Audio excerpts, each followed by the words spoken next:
Welcome to Shelby Podcast, a production of Shelby Systems Media.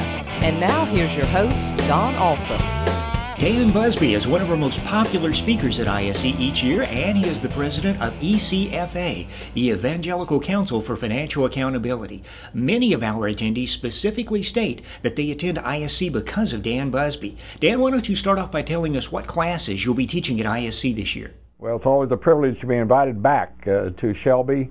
That's true for speakers whenever they're invited back to a venue, and Shelby's been very kind to include me in your events. This year I'll be speaking in three workshops on Wednesday, 10 to 11:15 a.m. on Capitol Hill issues that may affect your church. Wednesday, 4 to 5:15 p.m., 5 hot topics for church business administrators. And Thursday, 12:45 to 2 p.m. on financial issues for church-sponsored short-term mission trips. Dan, I understand that you're going to be bringing your lawyer friend with you this year to ISC. Could you introduce him and then explain what you'll be covering in your new class this year? John Van Drunen is my colleague and vice president and in-house counsel at ECFA, and he's highly qualified to speak on a number of these topics. And in this 5 hot topics for church business administrators, we'll be covering issues such as social media and the legal implications for the church, worker classifications, in other words, is your church in a safe harbor? We'll be highlighting the religious hiring issues and the impact of the recent U.S. Supreme Court Hosanna Tabor case, and we'll be talking about designated gifts and whether churches are handling these properly. Dan, have you made the trip to Capitol Hill lately? What's going on in Washington that ministry workers need to know about? Yes, I have been on Capitol Hill a number of times this year. The focus of the budget deficit is like a cloud hanging over Capitol Hill, and between now and the presidential election, we're going to hear a lot of discussion about how to address budget deficit issues. You know, some of those discussions may even include possibilities of changing charitable gift incentives, and so we'll be talking about things like that in this session.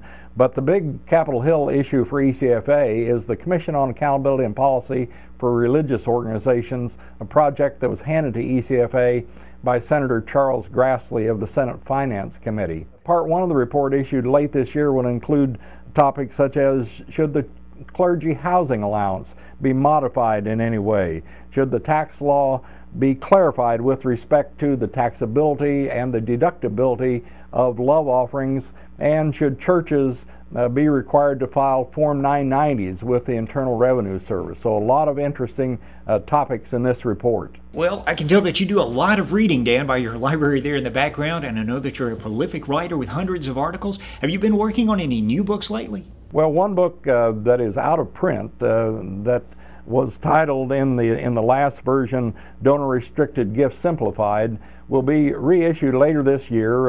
It will actually be called When Givers Designate Gifts. The book has an extensive chapter on short-term mission trips, which is especially of interest to churches. But we hope to have this revised version out later this year. And at the Shelby Conference, we'll be bringing along copies of John and my 2012 Zondervan Church and Nonprofit Tax and Financial Guide to share with the workshop participants. Dan, you probably knew this question was coming. I ask you this every year for your most important financial tip for ministry leaders.